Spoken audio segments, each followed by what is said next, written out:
For males that pee in a toilet, your urine should head toward the bottom of the toilet. It should be more dense than the water because you have sewage in it. And so, important to check your urine once in a while and make sure you have sediment in it. You'll only know whether one kidney's filtering, but at least somebody's filtering. If your urine is clear, forget it. You're not filtering your lymph system anymore. And that's when you start having symptoms of pain, swelling. Pain and swelling are some of the symptoms of the lymph system backing up. Now let's go one step further, and I think this is vital that everyone understand this next step, because it is also simple to understand, but vital to understand, because this is the core of basically all life in creation, and of course particularly relative to you on this planet right now. From a perspective of a chemist, all life is nothing but chemistry. And chemistry, all these chemical compounds are all made from the elements. And we call the elements elements because those are the building blocks of all creation. And they found a couple of new elements the other day, named them some kind of goofy names. I couldn't even pronounce them hardly. And I brought us up to 123, 126 elements now, I forget. So we have a fair amount of elements that make up and comprise all of chemistry. Calcium, magnesium, sodium, potassium, zinc, arsenic, oxygen, hydrogen, carbon, helium, nitrogen. So we have all these components that make up all of life. And then, because we thought we were maybe better than God or something, we decided to play with chemistry. I had a chemistry set growing up. I always loved chemistry. Science. I excelled in science. I love science. I love to see how things are put together and how they're made. But they must fit. Our theories and our understandings must fit like a hand in a perfect glove with creation and this biosphere and the activity and the life and times of all the species. Everything must fit. Diet, nutrition, everything from elimination to activity to rest. All these aspects of life must be observed and understood. Man, his mind has carried him so far away from the world, the biosphere, the planet, that we feel like we're the superior ones on the planet. And I thought that has done nothing to serve man well at all. It's created a narcissism and a I don't care about all life. So in chemistry, we've made a lot of things. We've made coal tar products, we made antifreeze products, we've literally made plastic everywhere. We've literally made all kinds of things. Ink, we've done all kinds of chemistry out there. Of course, in doing that, we've had to break apart the chemistry that was created by the Supreme Being. Chemistry in nature is all bonded together. Where arsenic in nature is a microtrace element, is a nutritive element. If I bring it forward like a elemental, say like calcium, and I take it at that level, I'm going to die from it. So God put everything in proper ratios and magnetically bonded together. When we go in and we rip apart chemistry, we break the magnetic bonding. Now we have an open-end magnetic bonding or ability to bond with something else. So what we've created is free radicals from the bonding of chemistry in ways that we don't understand yet.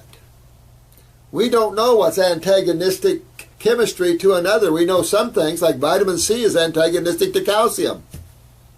So we know some of these things, but we don't know very much of them. Studied chemistry all my life. So that's a problem. But there's one thing you must understand. No matter how much chemistry we're looking, let's say we had 10,000 compounds in front of us, and we had 100 elements in front of us. How many sides can we divide all this chemistry into? How many sides are there to chemistry? Of all these thousands and thousands of compounds and probably hundreds of elements, how many sides can we divide this up into? Most of you already know that. A lot of you don't.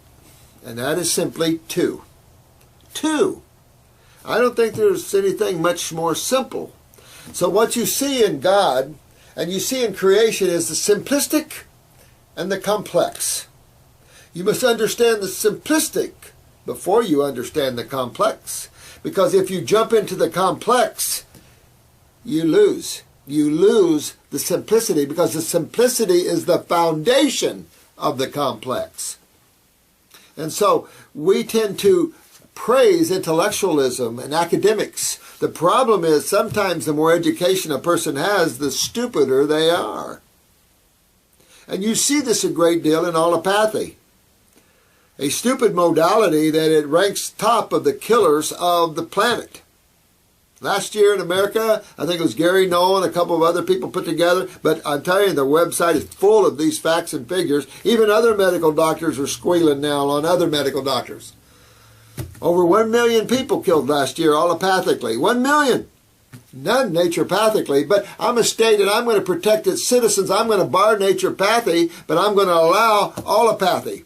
Oh, it kills a lot of people, but it's okay. Nature doesn't hurt anybody, but no, for the sake of the well-being of the people, we're going to allow the killers in and those that do no harm out. I find that totally interesting. Now, there's two sides to chemistry. What are they? Now, the nature of these two sides of chemistry is vital to understand. The two sides of chemistry can be paired or can be compared to male and female. The one side of chemistry can be considered the men.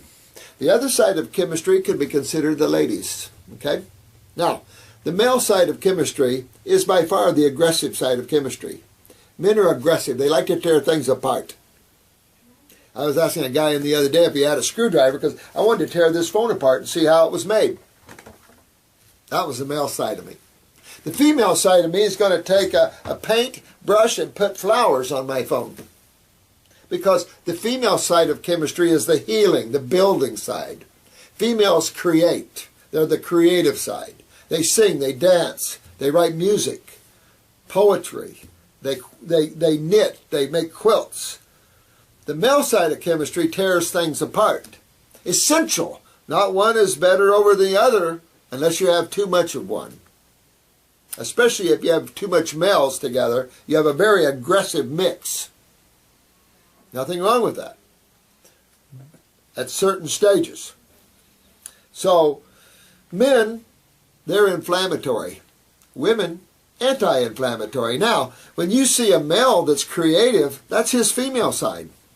I'm a musician, so that's my female side. I get in touch with that. I was raised by my grandmother and my mom and my sister. And then I had a grandfather who was a workaholic. And too much aggression there. I like the other side. So I was a musician into creative arts. That's my female side. But I can get my male side. I was a farm boy throwing hay, cutting Christmas trees. I mean, that was my male side. But I always like to come over on the female side too. And that's the way it is in chemistry. There's all levels of female chemistry and all levels of male chemistry. That's simple.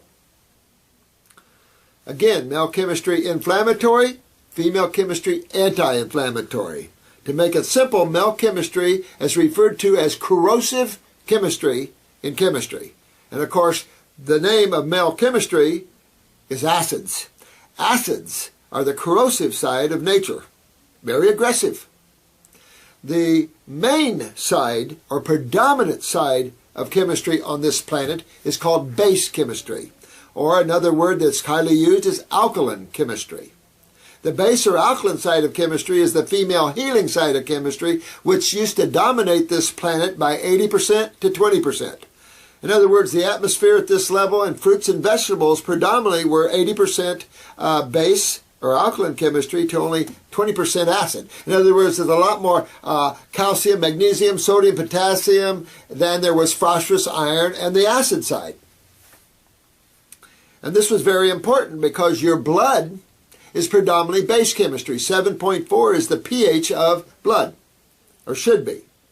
So you can't dump acids into the blood without severely hurting yourself. Matter of fact, if your blood becomes acidic, what is the end result of that? Well, about 4 minutes from now, I'll be probably putting some flowers on your grave because your blood can't be acidic without killing you. That's simple. So you can't put acids in the blood. It must be regulated. So phosphorus in your acid side, your nitrogen side of chemistry, is the lowest side of chemistry. Man has to do the other way. For some reason, medical doctors think protein is the cat's meow, and the body can't even use it. So what we have is a recommendation of high acid foods in life. Grains, beans, meats, cooked dairy products, all these are highly acidic foods into a blood that is supposed to be alkaline. You can imagine that doesn't make the blood very happy. Matter of fact, the blood shocked. Oh my God, if you just ate a piece of meat, you could die from that. Because of the dominance of acid chemistry in the blood, you could bring that homeostasis of blood down to the acid side. That's it. But the blood can steal something. The body can take calcium out of the walls of your arteries, out of the walls of your veins, out of your fingernails, out of your bones. But particularly out of the walls when it's your blood, it'll steal them out of the walls of your vascular system. And guess what your symptom's going to be then?